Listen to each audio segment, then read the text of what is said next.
I'm not going to make a parallel to the Bible, but like, there's a reason why the Bible didn't just say, just do these things. There's a reason why they put them in story, right? Because it's far more impactful to listen to this story.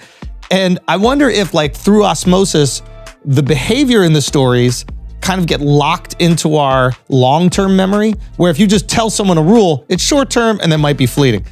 Well, the thing about having the rule embodied in the story is you see how it's acted out.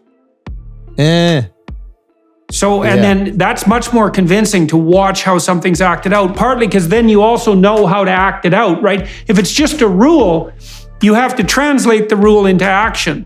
But if it's a story, then the actions are laid out for you. You know, and they say that every story has a moral, and in some sense, that would be the rule of the story. But it's not necessarily always that easy to extract out the rule, but you can still understand the story. Yeah.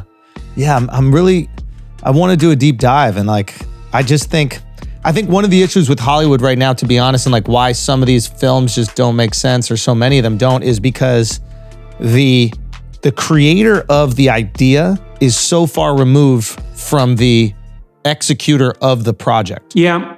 So like, hey, here's a great idea for a movie, blah, blah, blah. And then someone goes, I'm going to buy that from you. That's great. Thank you so much. And then we're going to go make it. And they're making it with all these people that are also kind of detached from the project.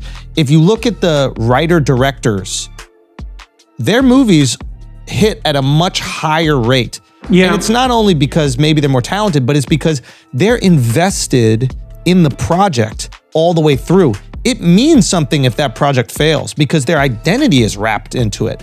A random person that gets thrown on a project, a random writer that does punch up that's not even credited. They also benefit from the success disproportionately. So, you know, you were talking about these censorship proclivities. So one of the things I observed in the corporate world when I was attempting to sell to middle managers was that if they bought something from me and it failed, they would get blamed. That would happen. But if they bought something from me and it was very successful for the company, they wouldn't get credited. Oh, they wouldn't? No, because of this, so I'll give you an example. We were selling these tests, psychological tests, and to a group of people who were doing the hiring. And they said, well, they got budgeted on the cost side. So every cent they spend on hiring would be credited to them, right, as an expense. But if they hired much better people and the company did well, that wouldn't be credited to them as a accomplishment, because the value would go to someone else.